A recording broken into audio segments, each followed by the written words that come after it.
Plutôt, Cultination, bonjour. La science ne cesse d'évoluer et met constamment à jour de nouvelles découvertes.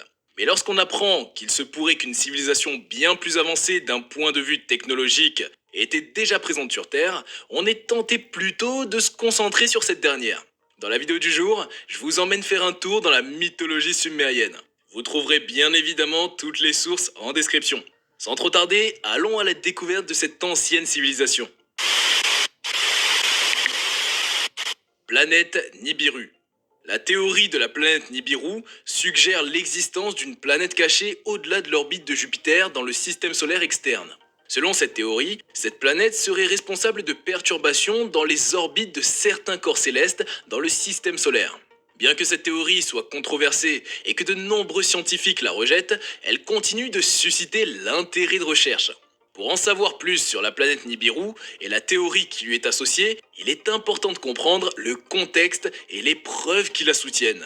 Il y a 8 planètes que la plupart des gens connaissent dans notre système solaire. Mercure, Vénus, Terre, Mars, Jupiter, Saturne, Uranus et Neptune. Et 3 types de planètes, les géantes gazeuses, très grandes et principalement composées d'hydrogène et d'hélium, les planètes telluriques, petites et solides comme la Terre, et les planètes naines, petites et irrégulières. Nibiru est souvent appelée Je vais vite avant planète de naine, partir parce car que on sinon pense ça je qu'il finis s'agit avec d'un 10 barres petit comme monde d'hab. glacé semblable à Neptune ou Pluton. Son nom, Nibiru, provient de l'ancienne culture babylonienne. Il a été mentionné pour la première fois dans des tablettes d'argile écrites par des prêtres il y a environ 1200 ans. Selon ces tablettes, Nibiru est une planète qui se trouve en dehors de notre système solaire et qui orbitait autour du Soleil tous les 3600 ans. On a donné plusieurs noms à Nibiru, tels que Marduk ou Planète X. En 2006, l'Union astronomique internationale IAU. Si vous êtes propriétaire d'une maison, donnez-moi 30 secondes pour vous expliquer comment faire jusqu'à 70% d'économie sur vos factures énergétiques grâce à l'autoconsommation et aux panneaux Internationale IAU a défini une nouvelle catégorie de planètes appelée planète naine. Pluton était la première planète à être classée comme une planète naine. Auparavant, il y avait un débat sur le fait que Pluton devait être considéré comme une planète ou non, car beaucoup pensaient qu'elle était trop petite pour être considérée comme telle. Selon l'IAU, une planète naine est un objet qui orbite autour du Soleil et qui a assez de masse pour prendre une forme presque ronde, mais qui n'a pas chassé les autres objets plus petits, c'est-à-dire astéroïdes, comètes, etc., qui orbitent autour d'elle. Cela signifie qu'une planète naine n'a pas attiré les autres objets vers elle, grâce à la gravité. Depuis sa découverte en 1930, Pluton est considéré comme la 9e planète de notre système solaire. Mais après que l'UAI ait décidé de la reclasser comme planète naine, il n'y a plus que 8 planètes officielles dans le système solaire. Que disent les scientifiques ? Mike Brown, astronome et professeur en astronomie planétaire, est convaincu que Nibiru, une planète hypothétique censée être cachée dans le système solaire, n'existe pas. Il pense que si une telle planète existait, elle aurait déjà été découverte grâce à de nombreuses enquêtes menées au cours des dernières décennies. Nibiru serait difficile à repérer car elle serait très faible et lente dans le ciel et aurait une orbite très longue. Un autre scientifique du nom de John Matese pense que Nibiru pourrait être une naine brune, c'est-à-dire un objet trop petit pour fusionner de l'hydrogène et qui serait donc trop faible pour être vu sans un puissant télescope. Selon Matese, cette naine brune pourrait être en orbite autour de notre Soleil, à une très grande distance, bien au-delà de l'orbite de Neptune, et il a même calculé sa trajectoire et prédit qu'elle devrait être visible dans notre ciel en 2046. On comprend donc que la communauté scientifique est divisée quant à la véracité de l'existence de Nibiru. À ce jour, il n'y a pas de preuve directe de son existence et aucune observation de lui n'a été faite. Aucune preuve indirecte de son existence, comme des effets gravitationnels sur d'autres objets du système solaire, n'a été trouvée. Mais comme vous le savez certainement, la communauté scientifique se subdivise en de nombreuses spécialités. Et parmi elles, nous trouvons aussi l'archéologie. Les scientifiques du ciel se sont exprimés. Voyons voir ce que l'histoire pourrait nous apprendre. La civilisation sumérienne. La civilisation sumérienne a été l'une des premières civilisations à émerger dans l'histoire de l'humanité et elle a été remarquablement avancée pour son époque. On pense que les Sumériens sont arrivés à Sumer, dans la Mésopotamie du Sud, vers 3800 ans avant notre ère, venant des grandes steppes du nord entre les Balkans et l'Indus. La région de Sumer était située dans le sud de l'Irak antique et s'étendait sur une vaste plaine traversée par le Tigre et l'Euphrate. Elle était bordée au sud-est par le golfe Persique. C'était une région importante de la Mésopotamie antique. Sumer était une région riche en ressources naturelles, y compris des sols fertiles, de l'eau abondante et des matières premières telles que l'argile et le cuivre. Ces ressources ont permis aux Sumériens de se développer en une civilisation avancée, avec des villes prospères et une culture florissante. Les Sumériens ont également été les premiers à utiliser l'écriture cunéiforme, une forme d'écriture gravée sur des tablettes d'argile, reconnue à ce jour comme la plus ancienne écriture humaine. Grâce à cette écriture, ils ont pu conserver de nombreux textes, y compris des lois, des contes et des mythes. Ils ont également été les premiers à utiliser le système décimal pour le calcul, la division des jours en heures, minutes et secondes. Parmi leurs inventions, on peut encore citer le calendrier, le système scolaire, le premier système politique, la trigonométrie et bien d'autres. En ce qui concerne la technologie, les Sumériens ont développé l'irrigation pour rendre leurs champs plus productifs et ont utilisé la roue pour faciliter le transport de marchandises. Ils ont également produit de l'étain, de l'or et de l'argent, ainsi que de la poterie et de la soie. Enfin, la civilisation sumérienne a également été influente en termes de culture et d'art. Les Sumériens ont laissé derrière eux de nombreuses cultures, peintures et bâtiments qui reflètent leur goût pour la beauté et l'ornementation. On est bien d'accord sur le fait que toutes ces innovations ont eu un impact durable sur l'histoire de l'humanité. Selon la mythologie sumérienne, ces progrès étaient inspirés par des êtres venus d'une autre planète, appelés les Anunnaki. Pour paraphraser Zecharia Sitchin, un écrivain américain d'origine soviétique qui s'est particulièrement intéressé à la civilisation Anunnaki, nombre de savants n'en ont fait aucune idée de l'identité des Sumériens, qui ont d'ailleurs précédé la civilisation des Babyloniens. La naissance et l'éclosion de cette civilisation, sortie de nulle part, questionnent. Plusieurs éminents archéologues, tels Henri Francfort, Pierre Amiette, Léo Oppenheim, se sont tous frappés de stupeur et d'admiration face à cette explosion soudaine. Extraordinaire, époustouflante civilisation, cette période incroyablement courte pendant laquelle a surgi une civilisation qui donnera naissance à toutes les grandes civilisations du monde, selon Joseph Campbell, auteur des Masks of God. Eh bien, c'est à cela que nous allons nous intéresser tout particulièrement. Et tenez-vous bien, les essais et débuts d'explication risquent certainement de vous surprendre. Nibiru et les Anunnaki dans la mythologie sumérienne. Selon les écrits sumériens, l'humanité a été créée par des êtres venus du ciel, originaires de la planète Nibiru, située au-delà de Pluton. Ces êtres, appelés Anunnaki, étaient des géants de plus de 3 mètres de haut. Certaines théories, souvent controversées, suggèrent que les Anunnaki étaient des extraterrestres qui sont venus sur Terre et ont altéré la composition génétique des humanoïdes primitifs pour créer une nouvelle espèce, l'humanité.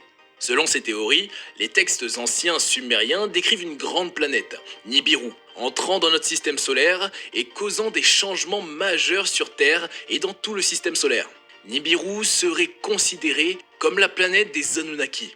Les Sumériens ont également fait de nombreuses avancées scientifiques, comme la découverte que notre système solaire est héliocentrique. Découverte qui n'a été confirmée par les astronomes modernes qu'il y a 300 ans seulement. Ils ont également découvert Pluton, qui n'a été découvert par nos contemporains qu'en 1930. Ces exemples montrent l'avance de la civilisation sumérienne en matière de science et de technologie. Les Sumériens sont une civilisation fascinante qui a laissé de nombreux écrits sur ses croyances et sa culture. Selon ces écrits, les Anunnaki seraient arrivés sur Terre il y a 400 000 ans et auraient enseigné à l'humanité de nombreuses connaissances. Ils prétendaient également que l'homme avait été créé pour les servir et notamment pour extraire de l'or des mines qui servaient à protéger l'atmosphère de leur planète.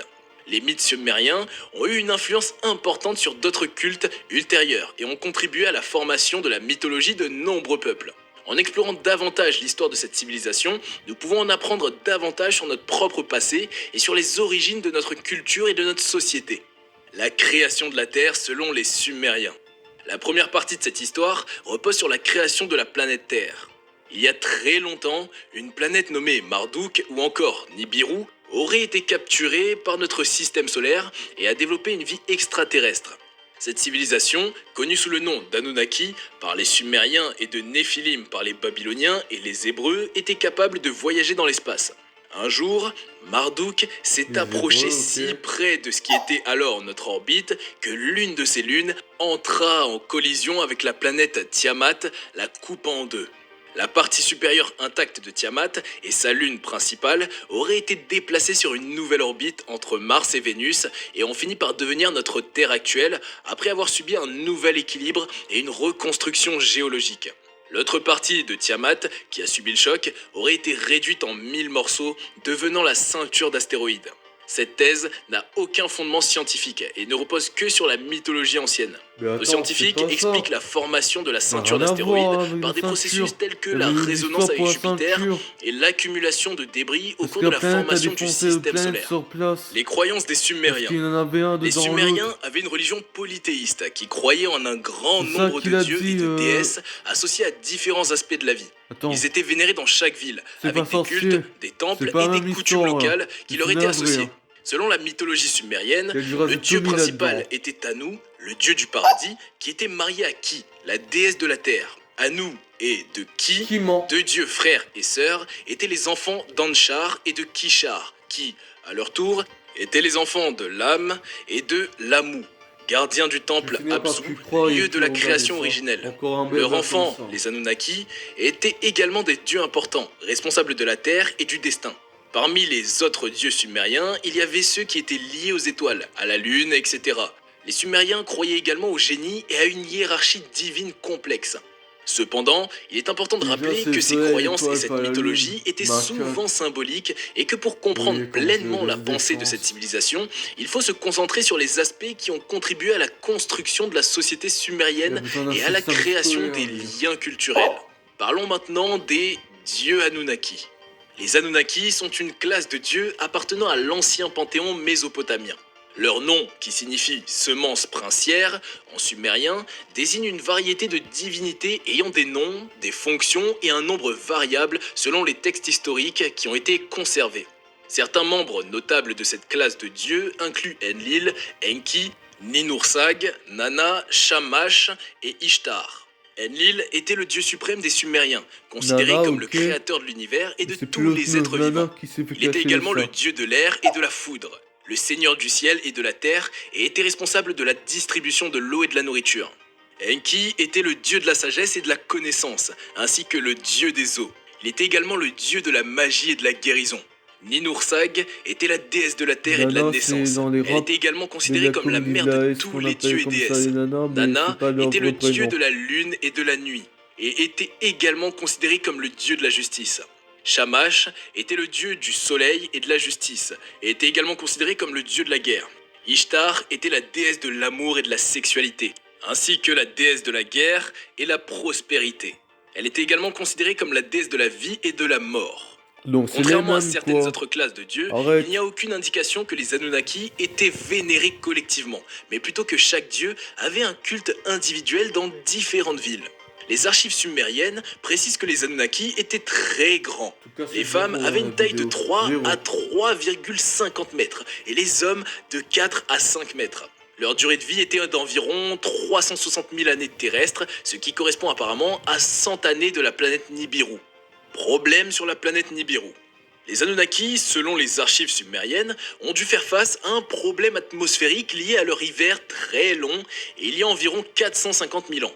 Pour résoudre ce problème, leurs scientifiques ont imaginé de répandre de la poussière d'or dans la partie supérieure de leur atmosphère pour profiter de son fort pouvoir émissif et ainsi maintenir une température suffisante.